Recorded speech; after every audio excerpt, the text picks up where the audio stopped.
Today I'll be doing the random armour challenge. Let's go! Emphasis! And armor. Alright, we're doing lucky blocks then. Caught him watching movies in our cinema. It was like he only took the stupid music like that. It was obvious.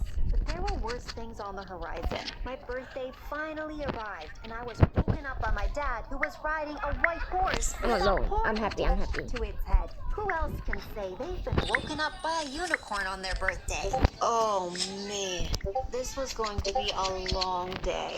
And it was. I actually tried to escape before the party even started, but Frank caught me leaving the estate and called security to block me from leaving. It made me feel like a prisoner in my own home.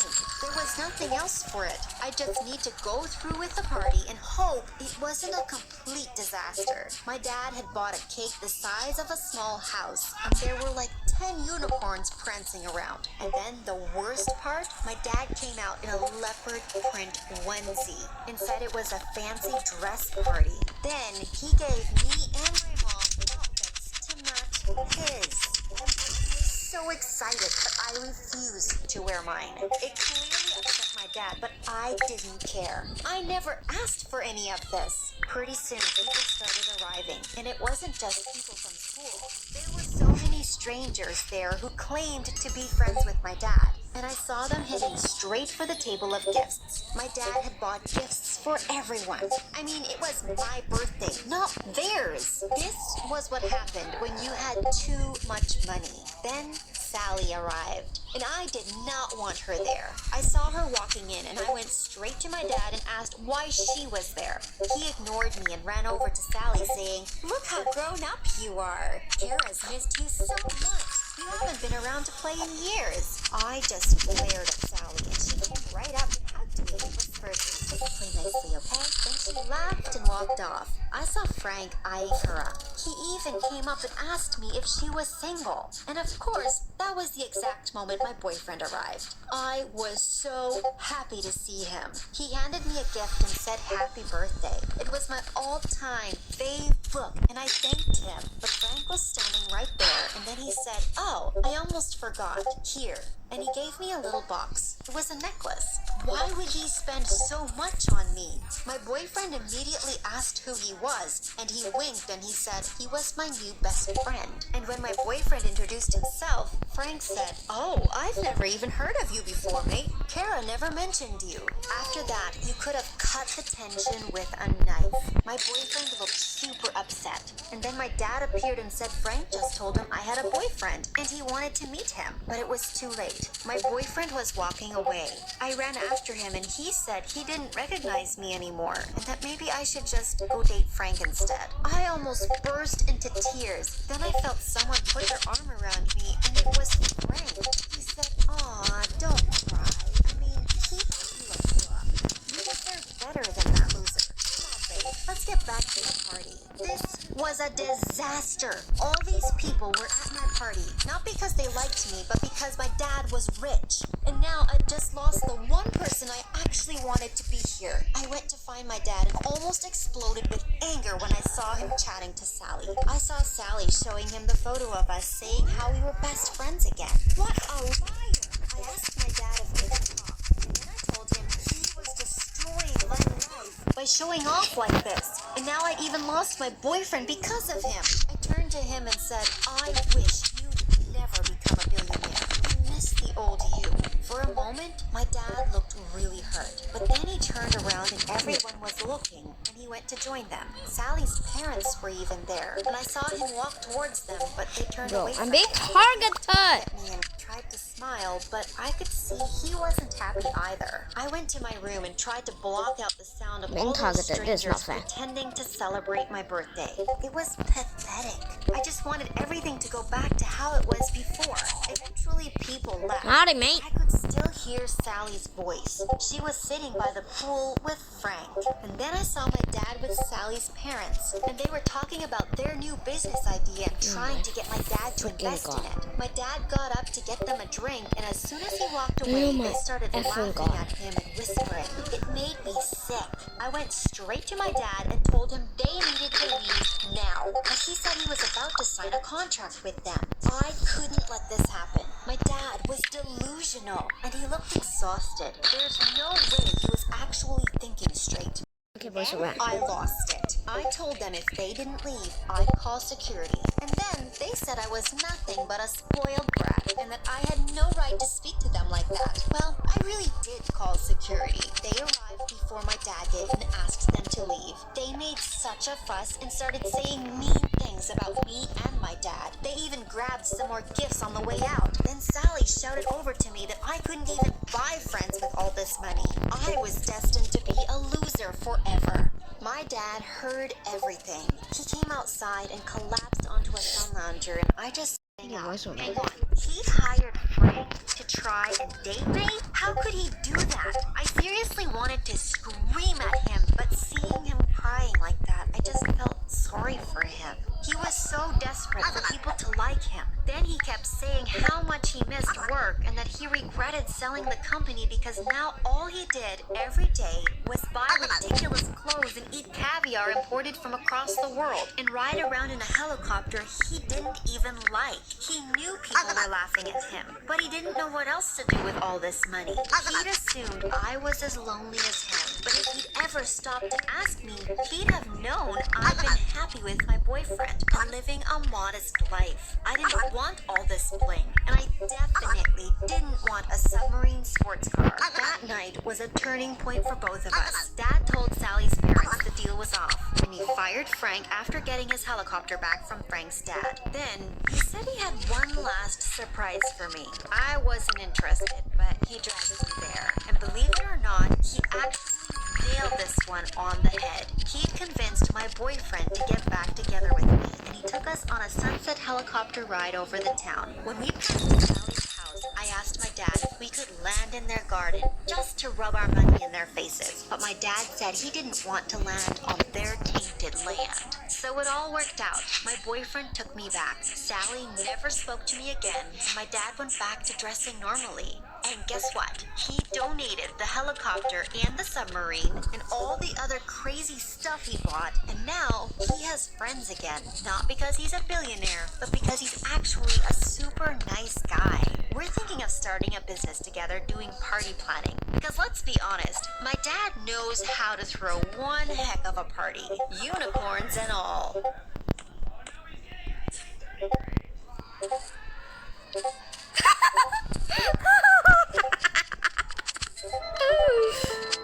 Not funny, not funny.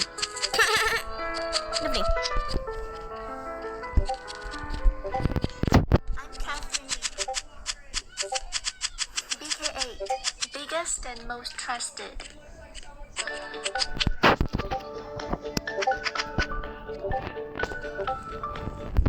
Hi, I'm Jasmine. I'm 15, and I've been with my cute, Bro, you better sweet, get out of here. animal-loving boyfriend, Chris, for almost 2 years, not including the 2 weeks we had broken up. Before we dive into that drama, go ahead and push that bell to subscribe so that your partner doesn't break up with you. And click that thumbs up to be double sure. Alright, well I guess I should start by mentioning that You Chris what? and I have known each other since middle school. He was my friend back when I didn't really have any other friends. He's almost 1 year older than me, but we've always been in the same grade. And he's always had my back. Well, the summer before high school, I bloomed, as my mom would say. And when Chris and I got to high school together, I started to get noticed by more than just him. I got more friends, and more, and more. What I'm trying to say is, I became pretty popular, and well, irresistible. I'd never felt irresistible before. My whole life, it's like I had been completely invisible, even with my own family. But all of a sudden, here I was, the center of attention to the whole 9th grade. I enjoyed it, but it didn't really get to my head. That is, until Joseph noticed me too. I have had a crush on Joseph since the first day of the 1st grade. I don't think he ever even knew my name, but suddenly he was finding ways to sit next to me in science class and asking if I wanted to sit next to him at lunch. Chris and I didn't have lunch together, so I figured it was pretty harmless. And it was. Until one day, Joseph put his arm around me. My heart fluttered a mile a minute. I was in total heaven. So much so that for a moment I completely forgot about Chris. And when I did snap out of it, I politely reminded Joseph that I have a boyfriend and asked him to take his arm off of me. He did. Then he whispered in my ear, maybe we can do that somewhere else, somewhere more. Oh man. I didn't even know what to say. My cheeks blushed, and I'm pretty sure I even started to sweat. I was excited and nervous and nodded my head yes, and then excused myself to the bathroom. Once I got to the empty bathroom, I jumped up and down and looked in the mirror and screamed a silent scream of excitement. I had never felt so alive in my life. Please. I felt my phone vibrate, and it was Joseph asking where I was and if now was a good time for that privacy. Oh my gosh. Before I even knew it, I was texting him to come find me, hinting to where I was. Well, I'll save all of those details for another time, but let me just say we kissed. And it felt so good until I got back to class. While I was sitting in my math class, daydreaming about Joseph kissing me, Chris texted me. I heard you have a new boyfriend. We're done. Suddenly, my feelings of being on top of the world sank into complete despair. I may have just ruined my relationship with my perfect boyfriend of 2 years. Our relationship may not feel as exciting as what I felt with Joseph, but I loved Chris so much. My heart was breaking. I ran out of class and into the bathroom. The same bathroom where I had just cheated. I looked into the same mirror where I had just been so excited but was looking at a totally different reflection. No excited scream, just tears in my eyes and total panic all over my face. I'll never get Chris back now, I thought. But then something in me totally shifted. No, I thought, I will get Chris back. We're meant to be together, and I can't lose him. I refuse. I pulled myself together, marched back to class, and plotted my brilliant, foolproof 10-step plan to get Chris back. I knew it was good, and that there was no time to waste. I implemented step 1 as soon as I got back to my desk. That is, I publicly professed my sincere, undying love for him all over social media.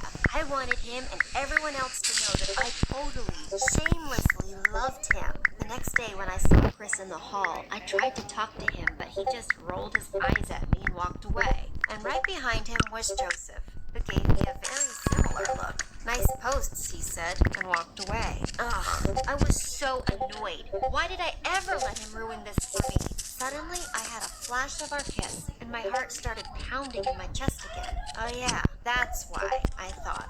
No, snap out of it. Okay, on to step 2, begging forgiveness. I slipped I'm sorry notes in Chris's locker and left them on his car. I called and left voicemails. I even ordered him pizza for his usual guys' night with a special note that said, please forgive me. I knew that wouldn't be enough to get him back, but I had to make sure he knew that I was sorry and that I wasn't giving up easily. The next step was very important because I knew if it went wrong, I could lose him forever. Just like that. So step 3, sabotage any new prospects.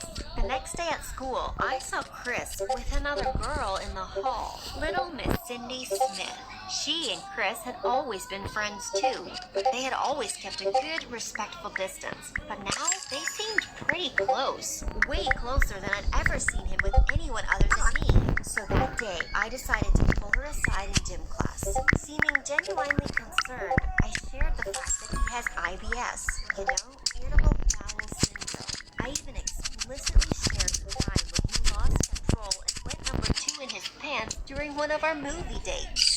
Just to warn her. I knew by the look on her face that she had totally lost interest then and there. Now that Chris was feeling a little confused and vulnerable, now that Cindy was totally ignoring him, it was time to implement step 4, making sure he heard me turn down other guys. I asked one of the guys in my class to help out by pretending to ask me out in the hall when Chris was walking by. He agreed, and we made a plan for in-between periods. In the hall after class, we waited to see Chris. Finally, there he was, walking our way. We acted like we were talking, and when I knew Chris was within earshot, the guy recited his lines perfectly. I I replied loud and clear so that Chris could hear me. My heart belongs to only one. I'm sorry, I can't go out with you.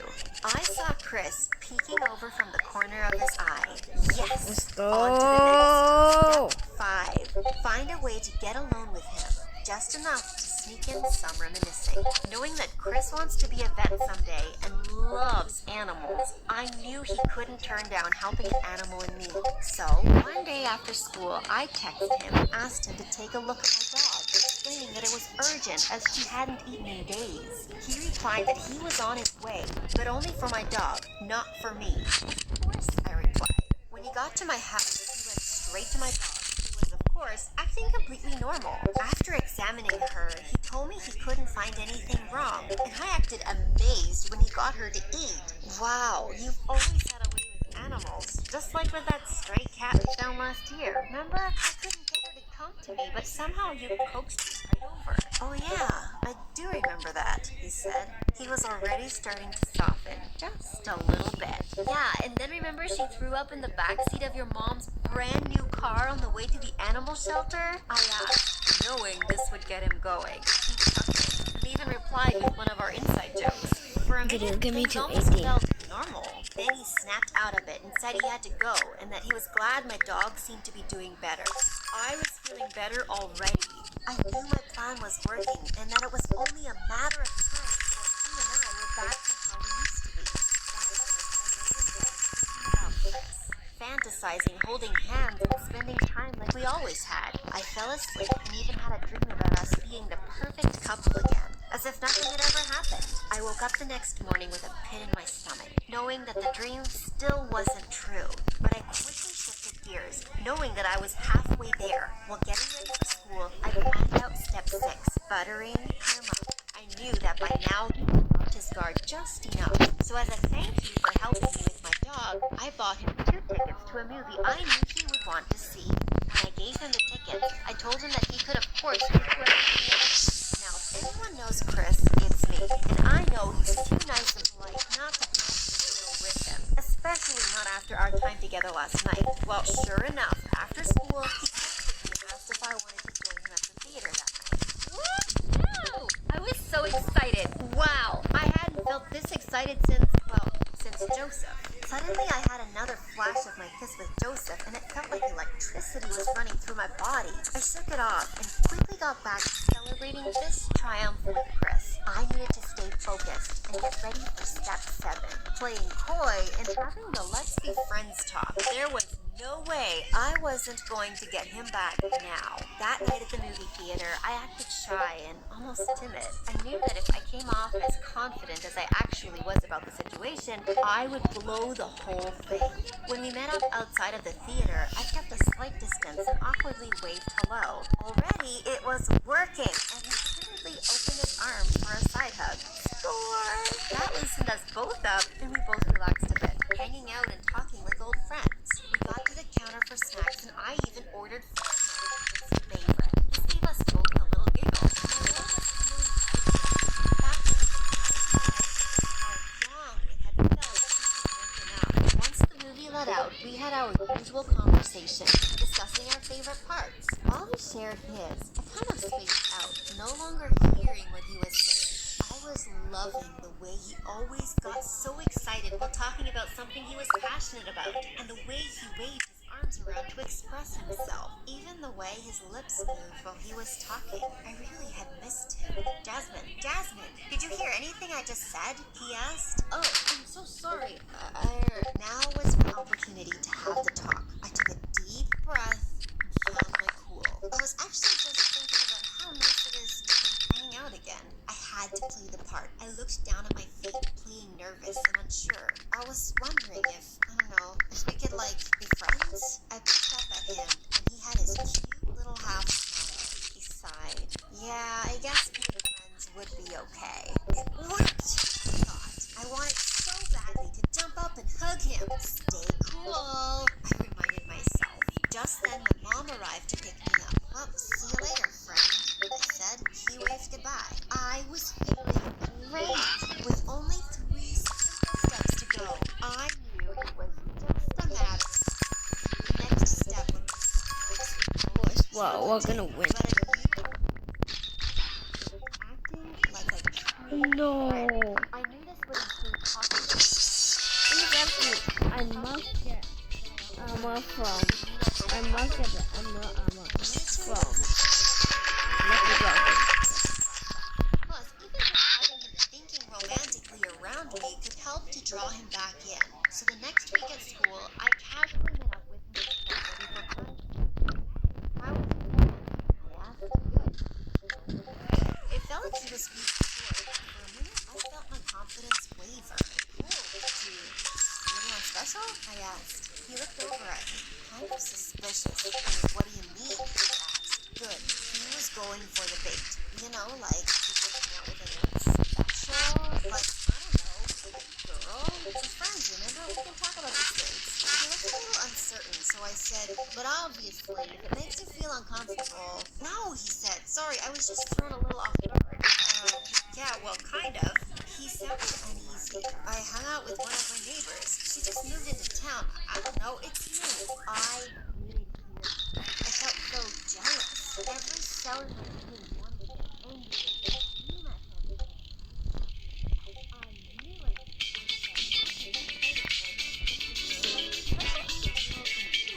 So you're actually comfortable talking about this? Yeah, I said.